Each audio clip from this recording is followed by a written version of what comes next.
بسم اللہ الرحمن الرحیم۔ خون کے رشتے ناراض ہو سکتے ہیں، ختم نہیں ہو سکتے۔ خاندان کو جوڑے رکھنا ایک فن ہے، اور اس فن کا نام ہے برداشت۔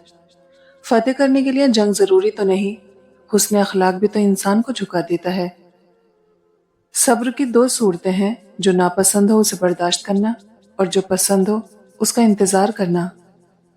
جو شخص بے بسی کے وقت 5 بار یا ربنا کہے، اللہ پاک سے جو دعا مانگتا ہے وہ عطا کرتا ہے۔ شہد کے سوا ہر میٹھی چیز میں زہر ہے، اور زہر کے سوا ہر کڑوی چیز میں شفا ہے۔ شعور کا پہلا درجہ خاموش رہنے کی عادت، دوسرا درجہ بدتمیزی کا جواب نہ دینا، اور تیسرا درجہ بد اخلاقی کا جواب اخلاق سے دینا۔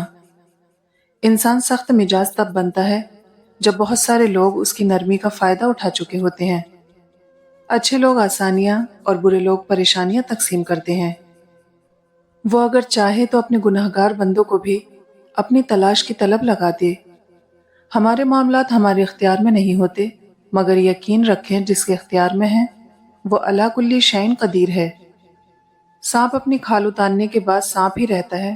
یہ مثال ان لوگوں کے لیے بھی مناسب ہے جو ہر بار آپ کو ذلیل کرنے کے بعد سب کے سامنے معافی کا ڈرامہ کرتے ہیں اور معصوم بن جاتے ہیں۔ آپ کی قدر کسی کے دل میں اس بات سے طے ہوتی ہے کہ وہ آپ کو کتنی دیر تک ناراض یا غمگین چھوڑتا ہے۔ اگر آپ کی اہمیت ہے تو وہ کچھ بھی کرے گا، مگر یہ برداشت نہیں کرے گا کہ آپ غم یا دکھ میں رہیں۔ اس شخص پر ظلم کرنے سے ڈرو جس کے پاس بدلہ لینے کے لیے آنکھوں کے آنسوؤں کے سوا کچھ نہیں۔ جنم دینے والی اور نسب دینے والا دونوں مر جاتے ہیں۔ جسے جنم دیا جاتا ہے وہ بھی مر جاتا ہے۔ میت کی پائنتی پر بیٹھ کر رونے والے بھی مر جاتے ہیں، اور رونے والوں کو رونے والے بھی زندہ نہیں رہتے۔ اس زندگی کی سب سے بڑی حقیقت یہی ہے۔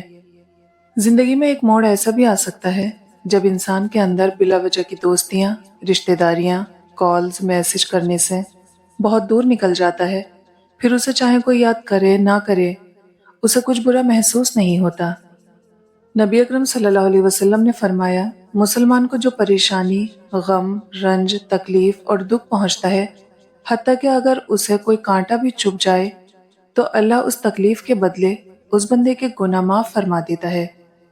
یا اللہ، اس حادثات بھری دنیا میں جہاں حادثات سے اموات بڑھ رہی ہے، ہمیں حادثاتی موت سے بچا، توبہ کی مہلت عطا فرما، بے بسی والی موت سے بچا، اور آئندہ گناہ نہ کرنے کی توفیق عطا فرما۔ نہ جنازوں کا رش بخشوا سکے گا، نہ تاکراتوں کی عبادات، اور نہ ہی درجن بھر عمرے و حج۔ حقوق العباد کا حساب بہت ہی سخت اور کڑا ہوگا۔ زندگی بہت خوبصورت ہے، اسے تلخ لوگوں کی نظر مت کیجیے۔ ہجرت کر جائیں اس دل سے جو آپ کے لیے تنگ ہو رہا ہے، اس جگہ سے جہاں کوئی دوسرا آ کر بیٹھ رہا ہے، اس کی زندگی سے جو غصے میں محبت بھول جاتا ہے۔ یہ دنیا حسد سے لبریز ہے، پھر بچاؤ کیسے ممکن ہے؟ مسکرا دو، یہ ان کے دل کا سب سے کاری زخم ہوگا۔ نصیب میں لکھا ہوا شخص اگر کان کا کچا ہو تو ساری عمر صفائیاں دینے میں گزر جاتی ہے۔ دعا کریں نصیب میں لکھا ہوا شخص یقین کرنے والا ہو۔ رونے کے بعد وہ جل جلالہ تمہیں گہری نیند سلاتا ہے تاکہ تم سکون حاصل کر سکو، اور تمہیں پھر بھی شکوہ ہے کہ تمہارا حال جاننے والا کوئی نہیں۔ دعا کریں کہ آپ کبھی وہ زہریلے انسان نہ بنیں جو اپنے تلخ رویے سے دوسروں کے دل پہ ایسا گھاؤ چھوڑیں کہ وہ خدا کے آگے آپ کی وجہ سے صبر مانگنا شروع کر دے۔ لوگوں کے دل اللہ کے ہاتھ میں ہوتے ہیں۔ جب آپ لوگوں کو خوش کرنے کے چکر سے نکل آتے ہیں تو یہ جان لیتے ہیں کہ لوگ آپ کو نہ سمجھیں تب بھی خیر ہے، وہ آپ کی پرواہ نہ کریں تب بھی خیر ہے۔ آپ کے لیے اللہ تعالیٰ کافی ہے، تب اللہ کی محبت پا لیتے ہیں۔ اللہ تعالیٰ نے کبھی نہیں کہا کہ زندگی آسان ہوگی۔ اللہ تعالیٰ نے فرمایا، میں صبر کرنے والوں کے ساتھ ہوں گا۔ احترام سب کا کریں، ہر ولی کا، ہر مومن کا، ہر بزرگ کا، ہر شہید کا، ہر پارسا کا، لیکن مانگے صرف اللہ سے، کیونکہ وہی اس کا واحد حقدار ہے کہ اس کے سامنے ہاتھ پھیلائے جائیں۔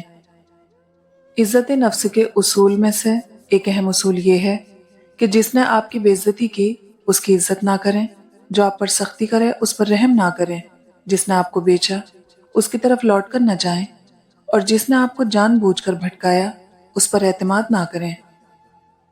دل میں بار بار اللہ کا خیال آنا اس کی ناراضگی کی فکر رکھنا اور اپنی غلطی کا احساس ہونا بھی ایک نعمت ہے، ورنہ جسے اللہ چھوڑ دے یا ناراض ہو جائے وہ غفلت میں پڑے رہتے ہیں۔ فجر کا وقت، صبح کی سفیدی، چڑیوں کی چہچہاہٹ، ٹھنڈی ہوا اور مہکتے پھول، یہ سب دل کو سکون اور راحت بخشتے ہیں۔ تمام تعریفیں اللہ رب العزت کے لیے ہیں۔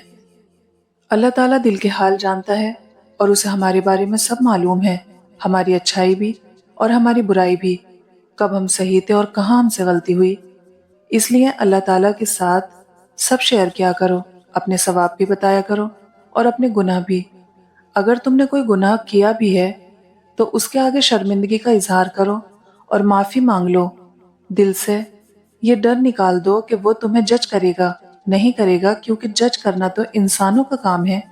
اللہ تعالیٰ تو سننے والا ہے، اور اللہ تعالیٰ اور اس کے بندے کے درمیان کوئی پردہ نہیں ہوتا۔ سب راز کی باتیں ہوتی ہیں، کچھ چھپا ہوا نہیں ہوتا۔ فرشتے ایسے لوگوں کو ڈھونڈتے ہیں جو تسبیح کرنے والے ہوں، وہ ان کے ساتھ شامل ہو جاتے ہیں۔ ان کو تسبیح کی محفلوں سے بہت محبت ہے، وہ ان کا ذکر اوپر اٹھاتے ہیں، مالک تک پہنچاتے ہیں۔ سوچیں، آپ تک فرشتے آئیں، آپ کے ذکر کو اٹھائیں، اوپر مالک کے پاس پہنچائیں، اور یہ روز روز ہوتا جائے تو پھر آپ بچ جائیں گے۔ حضرت یونس علیہ السلام نے کب تک تسبیح کی یہ نہیں معلوم، لیکن انہوں نے تسبیح کی اور وہ بچ گئے، وہ اپنے غصے سے ہوئے خود پہ ظلم سے نجات پا گئے۔ بتاؤ، اگر ایک غیر مسلم آپ سے سوال کرے کہ قرآن پاک میں سورہ توبہ سے پہلے بسم اللہ کیوں نہیں، تو کیا آپ جواب دو گے؟ رشتوں کو بچانے کے لیے خود ایک قدم پیچھے ہٹ جانا بزدلی نہیں، انسانیت ہے۔ الفاظ استعمال کرتے وقت ایسے ہی احتیاط کریں جیسے مچھلی کھاتے وقت کانٹوں سے کرتے ہیں، کیونکہ یہ سچ ہے، کانٹے تو صرف جسم کو تکلیف دیتے ہیں لیکن الفاظ دلوں کو چیر دیتے ہیں۔ خاندانی بندے کو مشکل وقت میں پلایا ہوا پانی بھی یاد رہتا ہے اور بد نسل کو دیا ہوا خون تک یاد نہیں رہتا۔ بے شک حضرت یعقوب علیہ السلام نے حضرت یوسف علیہ السلام کو اپنا خواب تک اپنے عزیزوں سے چھپانے کے لیے کہا۔ کس ڈر سے؟ حسد کے ڈر سے۔ اور ہم وہ لوگ ہیں جو اپنی ہر عزیز چیز کا دکھاوا دنیا کے سامنے کرتے پھرتے ہیں اور پھر رونا روتے ہیں اپنے نقصانات کا۔ جو شخص اپنے رب کو یاد کرتا ہے اور جو یاد نہیں کرتا، ان کی مثال زندہ اور مردہ کسی ہے۔ ذکر دل کی زندگی ہے۔ اللہ کو یاد کرنے والا شخص روحانی طور پر زندہ اور پرسکون ہوتا ہے، جبکہ ذکر سے غافل دل مردہ اور بوجھل ہو جاتا ہے۔ ذکر بندے کو اللہ سے جوڑتا ہے اور گناہوں سے بچاتا ہے۔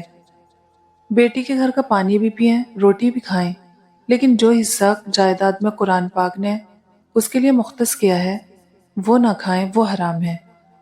مشکل وقت میں جہاں بہت ساری پریشانیاں ہوتی ہیں، وہاں ایک فائدہ یہ ہوتا ہے کہ فالتو لوگ زندگی سے نکل جاتے ہیں۔